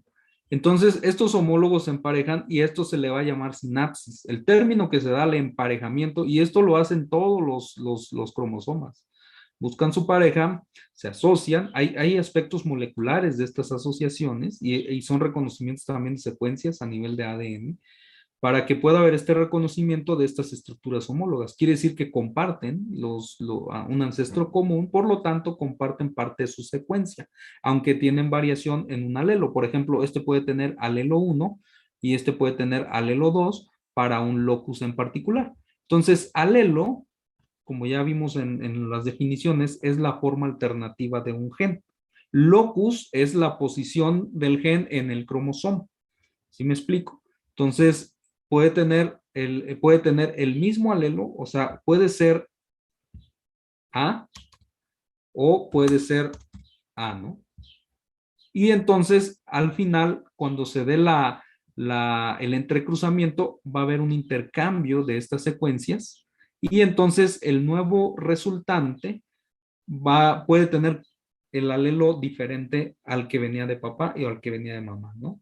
Entonces, eso es lo que se da dentro de la sinapsis, pero lo primero que ocurre es el emparejamiento de los homólogos, porque si vemos en esta diapositiva, vean, aquí está todo en la profase, entonces aquí está la profase, se empiezan a emparejar prácticamente donde están esos homólogos que ya vienen replicados en material genético, ya viene replicado, ¿no? Aquí tenemos los cromosomas y hay una estructura una vez que se emparejan que se llama bivalente y esto quiere decir un bivalente es una estructura en sinapsis y ustedes pueden determinar con una tinción, sobre todo con estos tinciones de acetocarmino, estas tinciones a base de núcleos, ¿no? Donde teñimos núcleos, donde primero destrozan a la célula para que libere la división celular, sobre todo en AVA. En meiosis es muy común hacerlo con la espiga de maíz, ¿no? La inflorescencia, cuando va a empezar a salir la espiga de maíz, ahí podemos encontrar meiosis, o hacerlo en hongos también, pero es más complejo, poder determinar dónde está el punto donde se está haciendo la meiosis, ¿no? O sea, la formación de los gametos. Y entonces nosotros en el microscopio podemos ver estructuras, aquí están de colores, claro, en el microscopio no lo vamos a ver de colores, no lo vamos a ver el color, parece que son rojos por la tinción del carmín, ¿no? Pero una vez emparejados estos, puede haber, se dan los bivalentes, o sea, el bivalente es la acción de la estructura en sinapsis de las cromátides hermanas, ¿no? Entonces, cuando nosotros en la célula sigue avanzando el tiempo, se va a dar una forma que se llama la tétrada, y la tétrada ya están aquí, ahora sí, emparejados, todos, vean, aquí está ya el componente genético replicado, ¿no? De cada uno de estas cromosomas, ya están aquí las dos cromátides en sinapsis de papá, de mamá, el genotipo de mamá, el genotipo de papá, ya los tenemos aquí en esta forma de tétrada, ¿no? Entonces nosotros cuando pues sabemos que esta tétrada es porque son 4 cromosomas que vienen en homología, o sea, son 4 cromosomas del mismo, pues, ¿no? 2 se van a ir hacia el polo norte y 2 se van a ir hacia el polo sur. Entonces, cuando se separen en la telofase, ¿no? Pero, pues no se van a ir sin antes haber intercambiado información genética, ¿no?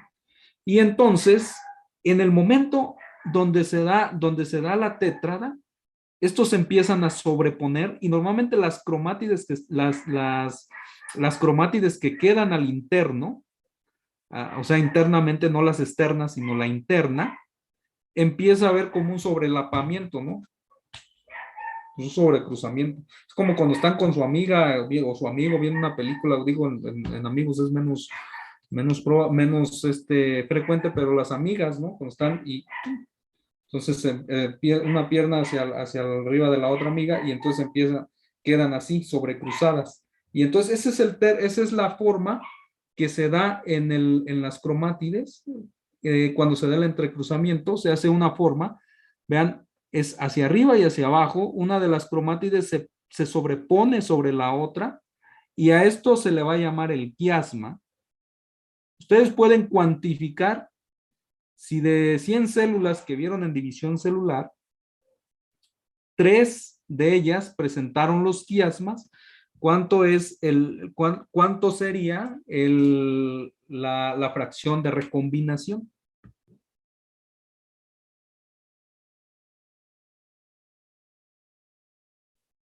Otra vez. Si yo estoy observando 100 células en división celular, en meiosis, 100 células en meiosis, y observo 3 de ellas, observo en tres células, observo quiasmas. ¿Cuál es la fracción o el porcentaje de recombinación?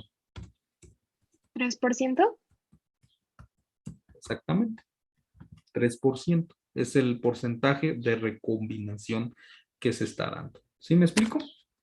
Entonces, de esta manera nosotros podemos observar cuál es la fracción de recombinación y esto va a variar. La fracción de recombinación es azarosa y va a variar entre los genes y normalmente la recombinación se da entre genes o loci que estén muy cercanos en el cromosoma. Por ejemplo, si yo tengo esta cromátide, aquí tengo gen 1 o locus 1, aquí tengo locus 2, aquí tengo locus 3, aquí está el centrómero. El centrómero es muy importante también en la división celular. Aquí está el centrómero. Y aquí tengo este locus, estos demás locus, ¿no? ¿Dónde es más probable que yo encuentre recombinación? Este es el 1, locus 1, locus 2, locus 3 y locus 4.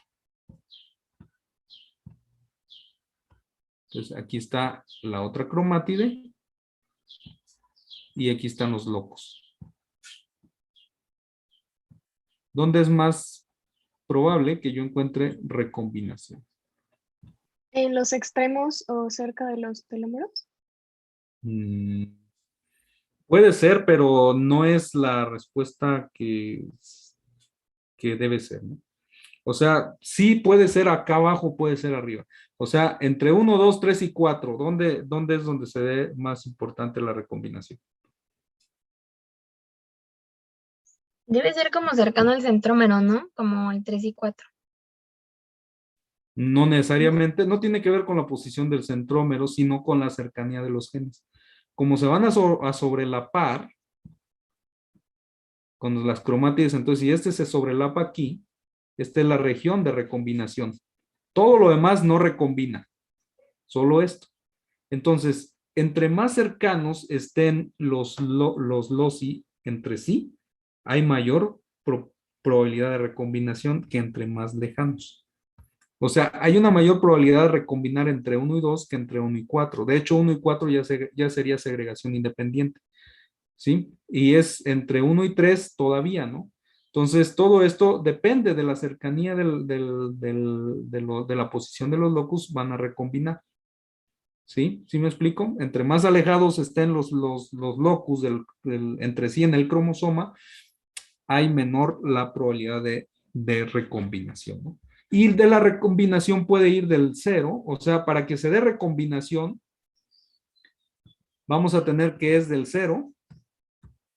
Bueno, el 0 es una recombinación completa, vamos de 0 a 49%. ¿Sí me explico? De 0 a 49%, o sea, ¿qué quiere decir? Que si yo de estas 100, 100 células que estoy observando, observo un número mayor de quiasmas, voy a observar un mayor porcentaje de recombinación. O sea, la fracción de recombinación va a aumentar. ¿Sí me explico?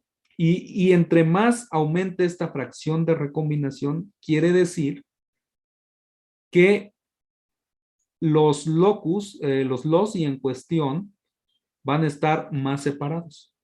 O sea, si me da 3% de recombinación, quiere decir que esos loci están muy juntos en el cromosoma.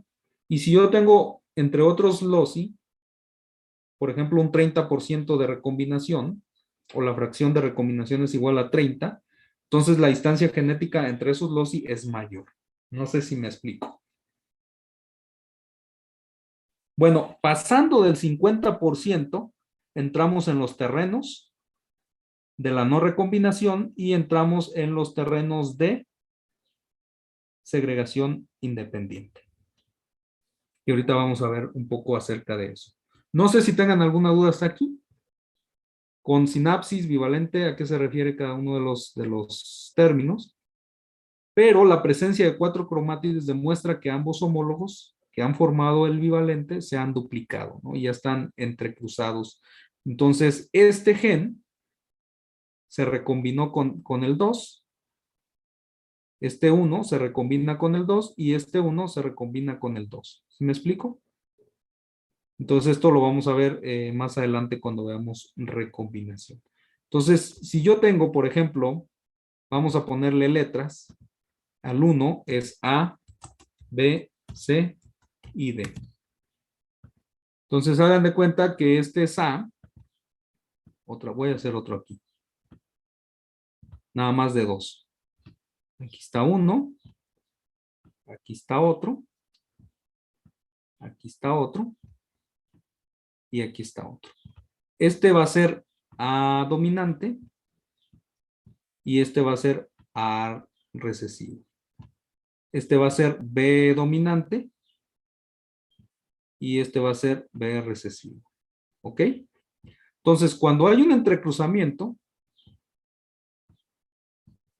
quiere decir que vamos a tener esta combinación gamética. B, A y A, B. Con una frecuencia de recombinación de 3%. ¿Ok? ¿Sí me explico? Entonces, los gametos, entre más cercanos entre más cercanos al cromosoma estén, puede darse una recombinación completa. ¿Qué quiere decir? Que siempre A y B se van a heredar de manera conjunta o van a estar recombinando y van a tener estas composiciones genéticas. De otra manera, todas las probabilidades serían AB, AB, AB y AB. Entonces, los gametos, se forman estos gametos recombinantes que nos van a llevar a este cambio, ¿no? Y esto es muy importante cuando veamos el ligamiento, porque estamos observando que cuando tenemos A y B, si nosotros hacemos una genealogía, por ejemplo, después se las voy a explicar, es de que siempre carácter 1, si aparece carácter 1, aparece carácter 2. No sé si me explico. Eso es cuando hay genes que están ligados y los eventos de recombinación entre ellos, pues, son nulos porque están tan cerca en el cromosoma. Y esto es cuando se da la parte del entrecruzamiento. No sé si hay alguna duda hasta aquí. Yo no entendí bien por qué, bueno, por ejemplo, el porcentaje de recombinación sería 49%. Porque estás contando 49 quiasmas, ¿no? O sea, estás observando de 100 quiasmas, de 100 células que observaste, 49 de ellas estaban en esta posición, o sea, había sobrecruzamiento. Veías el extremo de una acá y el extremo de la otra acá, entonces se formaba cuando se ve ese sobrecruzamiento, esa posición así, quiere decir que está habiendo un intercambio de información genética. Ya lo vamos a ver a nivel molecular en la unidad 3, ¿no? cuáles son los factores que se dan para que sea el entrecruzamiento, ¿no? Pero entonces en esto ya me genera variación porque ya hay un reacomodo del pool genético y los alelos que tal vez no se estaban expresando, ahora ya se pueden expresar, ¿no? En ese sentido. No sé si hay alguna duda hasta aquí. A mí no me quedó todavía muy claro el concepto de bivalente. No sé si me lo pudiera volver a explicar. Sí, voy, ¿eh? Bueno, bivalente se refiere a las estructuras que están en sinapsis. O sea, recuerda que tenemos los homólogos, ¿no? Y entonces a cada una de las estructuras que ya está emparejada, o sea, haz de cuenta que tenemos 23 haploides, un organismo de 4 individuos, de 4 cromosomas, ¿no? 2n igual a 4. Ahí tenemos 2n igual a 4. Entonces, quiere decir que cada uno de los cromosomas, aquí tenemos cromosoma 1, aquí está el cromosoma 1, y cromosoma 2, bueno, este es cromosoma 1. Entonces, cuando los homólogos están emparejados, se dice que hacen sinapsis. Y cuando tú estás observando al microscopio y ya ves a las cromátides juntas, entonces a eso se le llama bivalente porque están dos de las cromátides están juntas y después se van a juntar las otras dos que vienen de los procesos de duplicación o de replicación del material genético, ¿no? Porque en esa célula pues ya viene todo el material genético replicado. Y entonces a cada agrupamiento de dos cromátides hermanas juntas se le llama bivalentes, ¿no? De dos estructuras homólogas emparejadas en sinapsis. Y también puedes observar asincrónicamente. No quiere decir que porque está el cromosoma 1 y cromosoma 2 y 3, cromosoma 2, 3 y 4 todavía no están en esa condición, ¿no? Pueden estar todavía buscando sus parejas. ¿Sí me explico? Entonces es cada estructura en sinapsis. Eso es lo que es un bivalente. Ok, gracias. Bien, ¿alguna otra duda? Ah, sí. Bueno, yo no entendí bien. Ay, creo que ya lo borró. La última parte que había puesto de esos cruces de que uno era solamente dos, A, B, mayúscula y A ver. otro. Esto Ajá. es un ejemplo nada más, no lo es. Haz de cuenta que los genes los estoy poniendo con letras, ¿no? La letra es el alelo. Cuando vemos alelo A mayúsculo es el alelo dominante y cuando vemos alelo A minúsculo o una letra minúscula es el alelo recesivo. Entonces imagínate que tenemos aquí los locus, aquí está un locus, los loci, perdón, aquí está locus A y el locus B. Uh-huh. Aquí tenemos locus A, locus B. Entonces, ¿qué es lo que está pasando en la meiosis con estos locus? Bueno, aquí tenemos este puede ser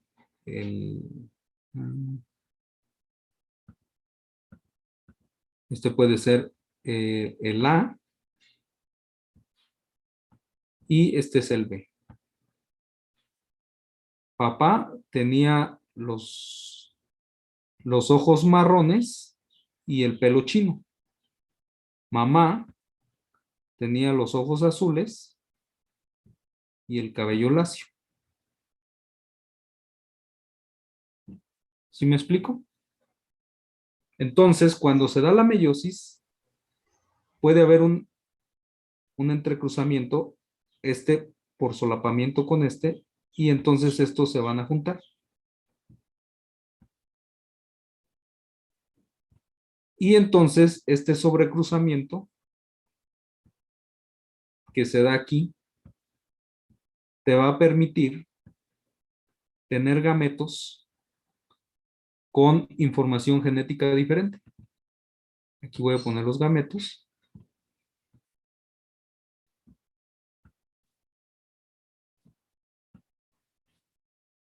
¿Sí? Tú vas a tener gametos que tengan A, B.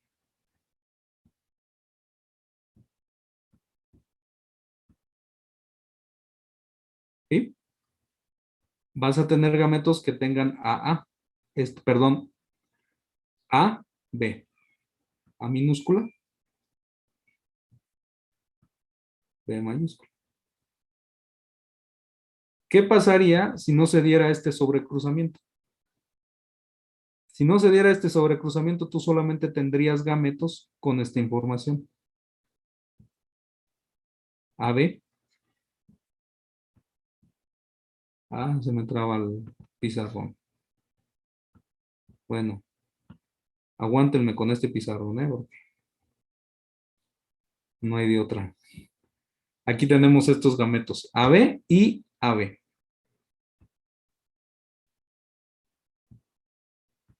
¿Sí me explico? ¿Sí me explico la importancia de la recombinación? Sí.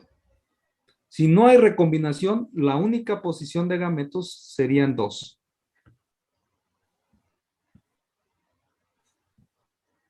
Sería o AB o AB. O estaríamos heredando las características de papá o estaríamos heredando las características de mamá. ¿Qué quiere decir? Que los niños solamente saldrían niños con pelo chino. O sea, solamente tendríamos niños con ojos, déjenme, voy a poner aquí la letra. ¿Qué está pasando? Solamente tendríamos niños con ojos marrones y pelo chino, rizados. Y niños o hijos con ojos azules y lacios.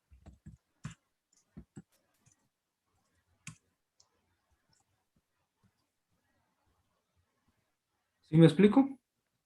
Sí. Pero como hay sobrecruzamiento, entonces eso también nos permite tener hijos de ojos marrones, no rizados, y nos permite tener hijos de ojos azules rizados. Esto es lo guau de la recombinación genética. Ahora eso multiplícalo por el n número de locus que están haciendo recombinaciones ahí, ¿no? Entonces, la recombinación te permite tener un número mayor de información genética que se va a generar en los gametos. Si no hubiese recombinación, pues se va a heredar AB o AB, según la disposición, ¿no? En este caso, si aquí tuviéramos A mayúscula y B minúscula, aquí tendríamos A minúscula, B mayúscula, entonces se producirían nada más hijos de este tipo, ¿no? Y estos no se estarían produciendo. Entonces ya tenemos un gran número de variación genética en esta parte. No sé si quedó claro. Sí, ya me quedó claro. Gracias. Entonces por eso se da la recombinación. O sea, haz de cuenta que este B se mete acá y este A se mete acá y entonces forma una nueva cromátide que va a tener esta información. Si tú lo quieres ver de esta manera, por ejemplo, cuando vas aquí, entonces haz de cuenta que este ya tiene una información tanto en el locus de uno y en el locus del otro, ¿no? Entonces ya hay esta recombinación y este ya se va a un gameto. Esta información ya se va a un gameto. Entonces aquí nosotros ahora tenemos, imagínate, esta A y tenemos esta A y tenemos esta B. Y esta ya es una combinación genética que va a ir a un gameto, ¿no? Voy a ponerle aquí un gameto. Así. Y cada una de estas combinaciones, entonces ya no son 2 combinaciones, son 4 combinaciones. Y eso me da variación.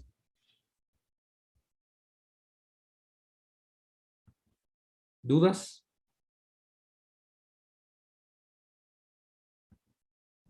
Profe, yo solo quiero preguntar rápido. Entonces, Sí. técnicamente, ¿sí es posible que se dé la herencia directa de padre y madre sin la recombinación? Sí. Ujú. Exactamente. Hay otro factor que se llama silenciamiento de genes o impronta genética, donde una de las copias se apaga y solamente queda activa la copia de uno de los dos parentales, ¿no? Eso se le llama genes de copia simple o genes que no recombinan, que son los genes que se buscan en la reconstrucción filogenética, genes que no tengan recombinación o que sean genes de copia simple, ¿no? O sea, que solamente, que no haya este fenómeno. Ahora, también como vimos ahí, entre ABC, entre A y D, no hay recombinación, ¿no? Entonces se van a heredar de manera independiente. Entonces no va a haber esa recombinación genética entre esos genes. Y eso pues nos va más allá de la segregación independiente. Estamos entrando en el plano de la segregación independiente, que eso lo vamos a ver en la próxima clase. No sé si hay alguna duda.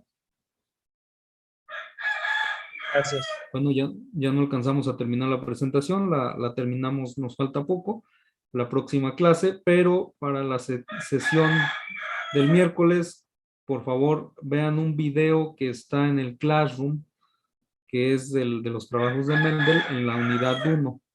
No sé si por ahí se meten al Classroom, van a encontrar un video donde explica bastante bien, en 12 minutos, lo que hizo Gregorio Mendel para entrar en la cuestión de la herencia mendeliana, ¿no?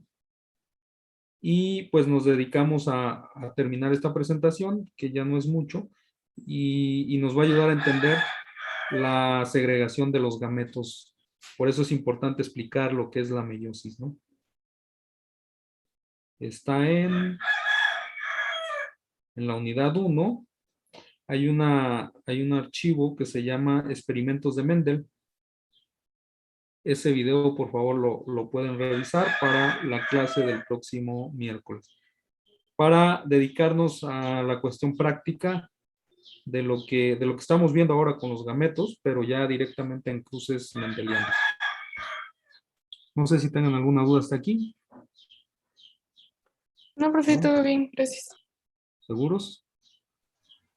Bueno.